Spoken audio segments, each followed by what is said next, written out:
Olá, bom dia a todos. Eu sou o irmão Hélio Silva, grão-prior da Igreja Ordem dos Cavaleiros Templários do Brasil, né? E estou me dirigindo a vocês através de vídeos, que será o nosso meio de contato nos próximos meses, né? Devido a esse período que nós vivemos de isolamento social provocado pelo Covid-19.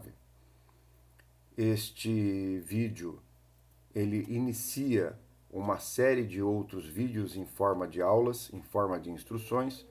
Portanto, ele é uma aula inaugural para todos vocês. Ele vai ser distribuído para os 8 candidatos que nós temos no momento, né? Que são 6 homens e 2 mulheres, 2 damas templárias. É a primeira vez que o nosso priorado tem a honra de receber, instruir e investir 2 damas templárias, certo? Estamos indo para a 11ª Cavalaria Templária, mas não realizaremos a tradicional instrução em campo, nem no nosso priorado e nem na Igreja Ortodoxa Antioquina, que é o nosso costume desde a fundação, que se deu em 2012, certo?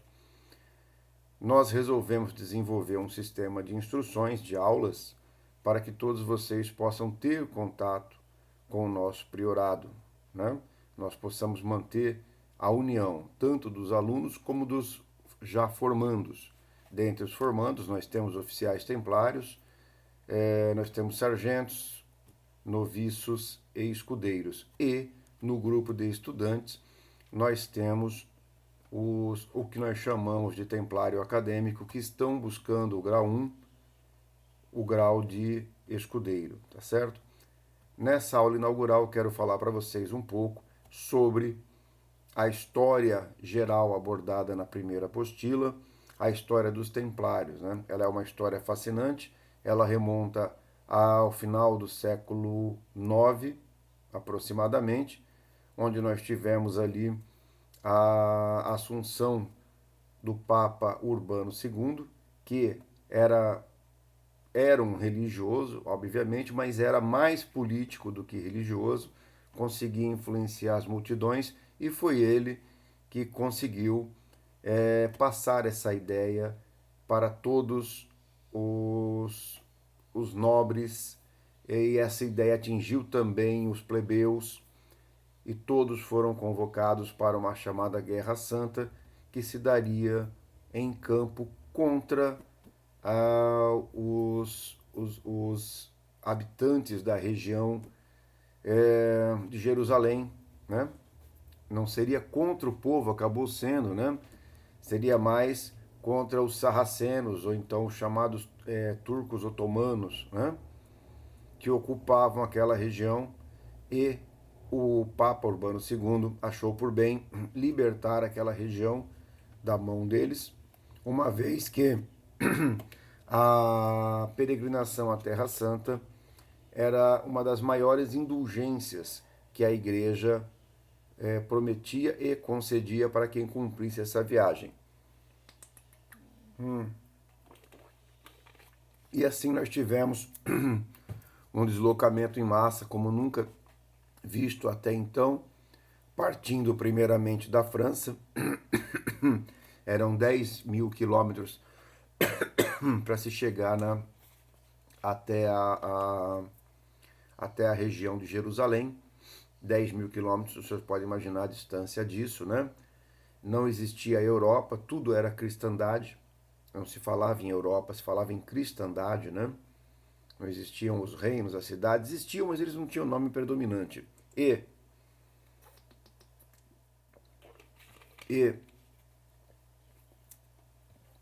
nós temos nessa história mocinhos e bandidos. Os nossos mocinhos dariam inveja, fariam inveja aos heróis dos quadrinhos de hoje, e os bandidos, os vilões daquela época também fariam inveja aos vilões que os quadrinhos nos mostram, né? Nós temos ali 2 figuras importantes que nasceram após a Primeira Cruzada, né? Eles não estavam na Primeira Cruzada, mas sim praticamente no final da Primeira Cruzada, quando Hugo de Payens, que foi uma figura extraordinária, acompanhado de mais 8 cavaleiros templários, 8 cavaleiros nobres, que até a época não eram templários, fundaram a organização dos Cavaleiros Templários, tá certo? Através do apoio do Bernardo de Claraval, né? Que era um bispo.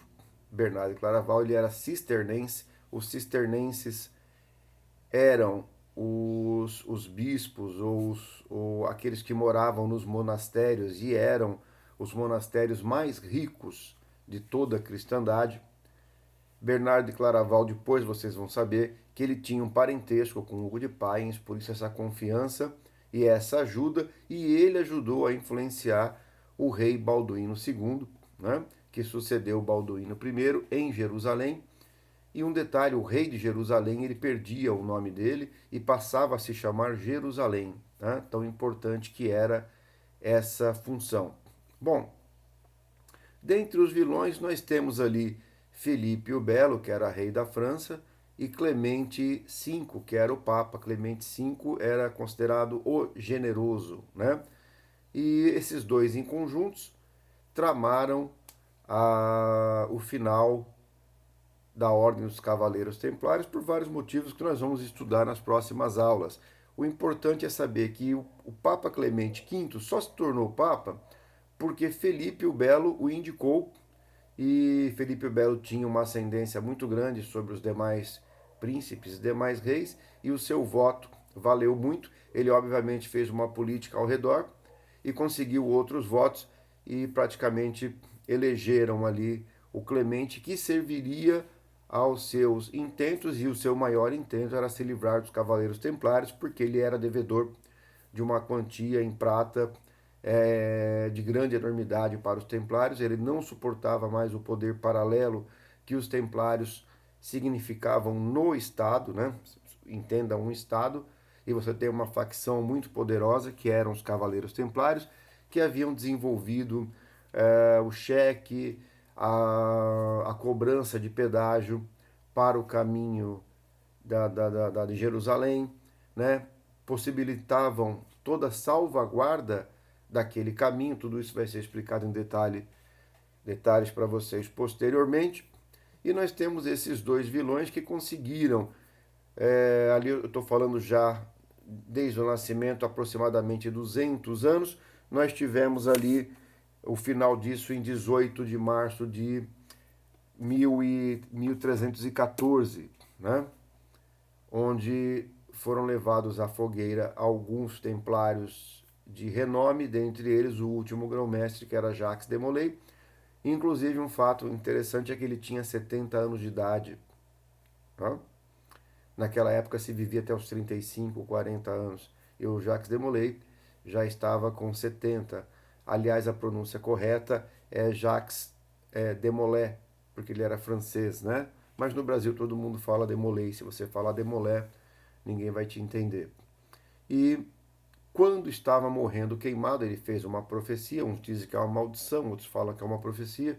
Vamos adotar como profecia que o rei e o papa estariam com ele, né, nos céus, prestando conta ao nosso Senhor, antes que aquilo completasse 1 ano e 1 dia. E assim aconteceu.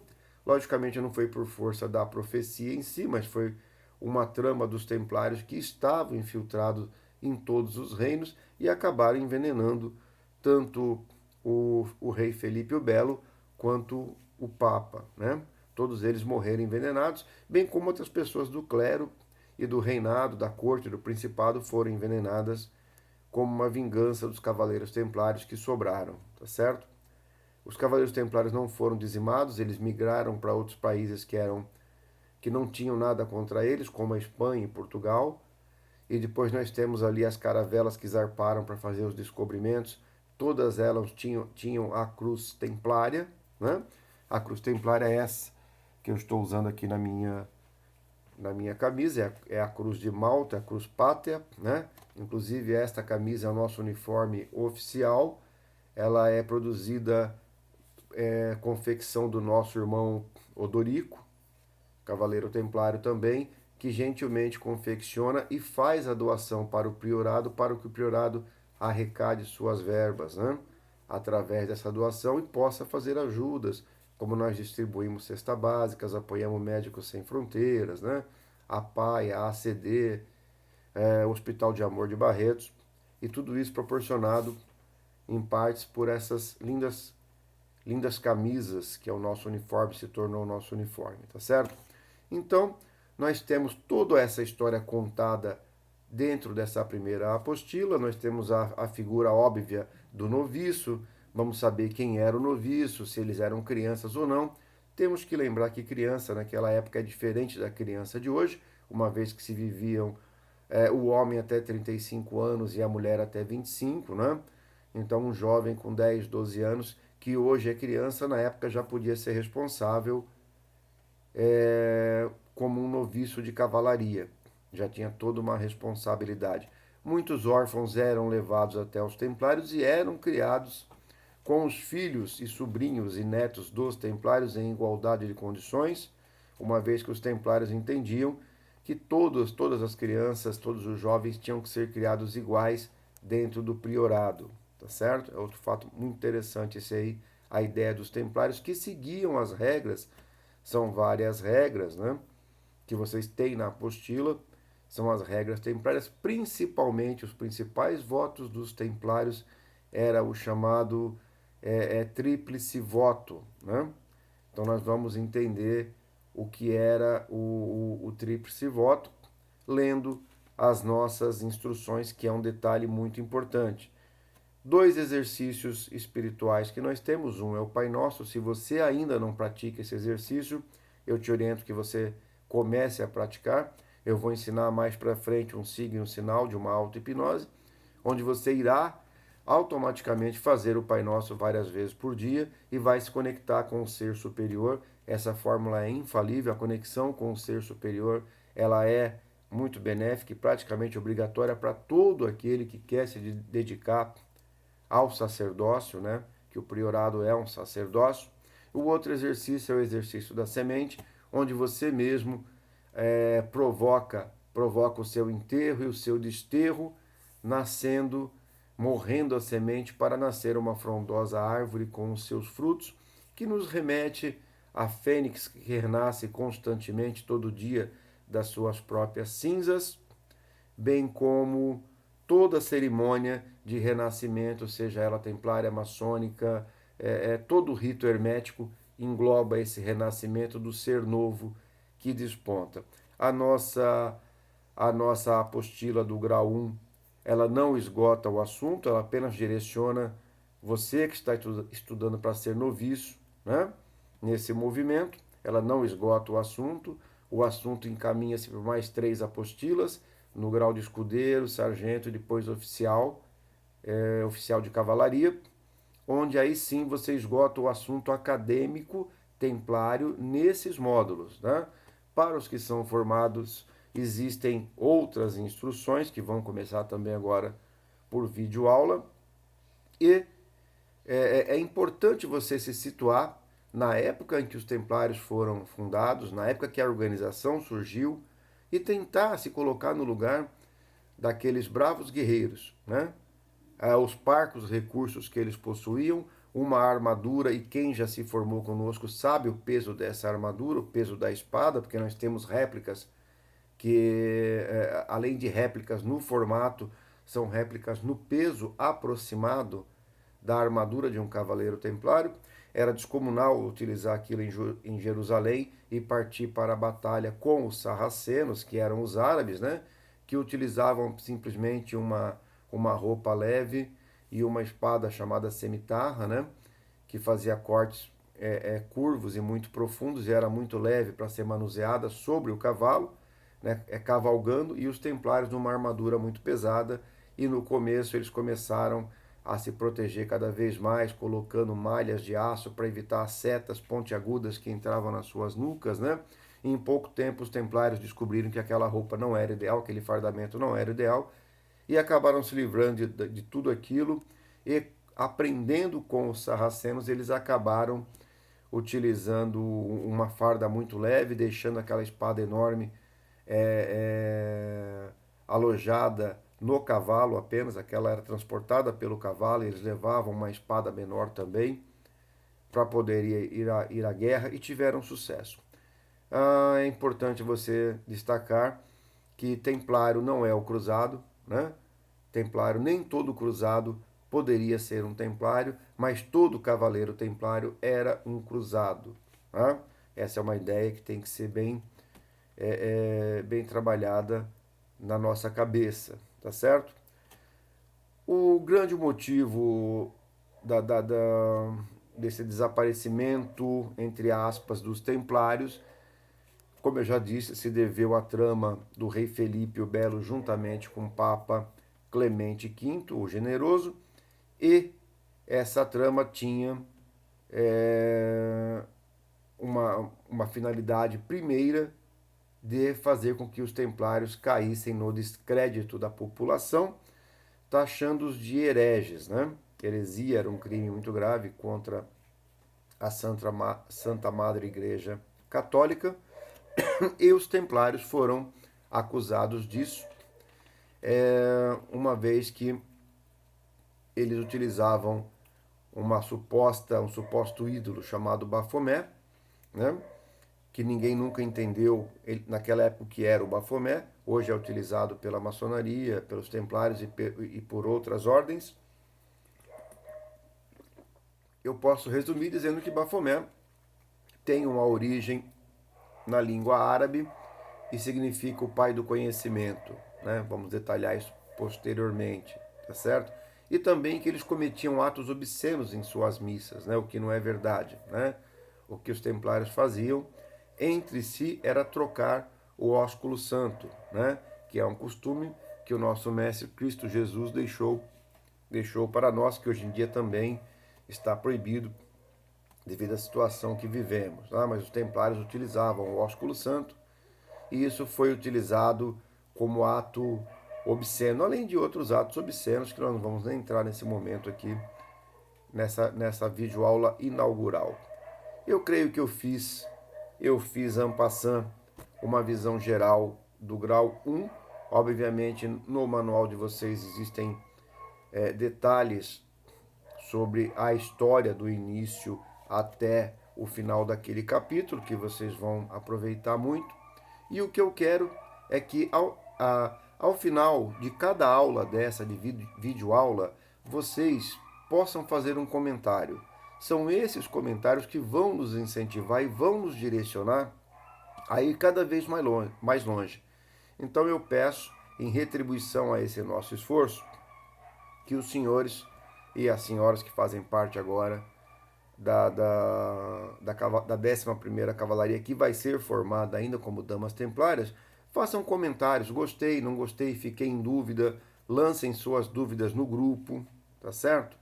Então é isso que eu preciso de vocês, para que eu possa me direcionar, e aguardem a próxima videoaula.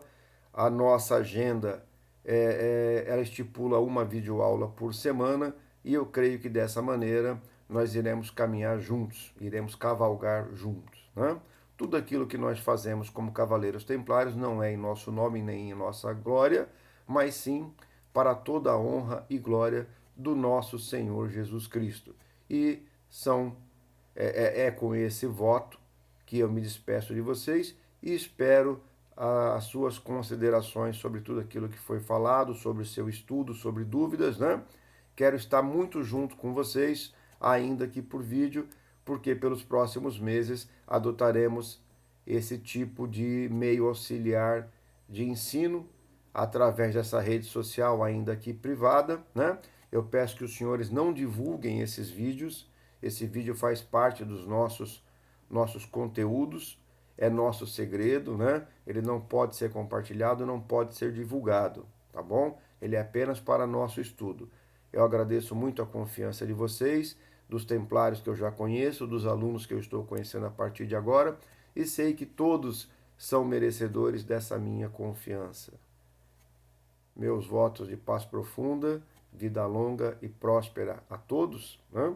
E aguardo suas dúvidas. Até a próxima aula. Gratidão.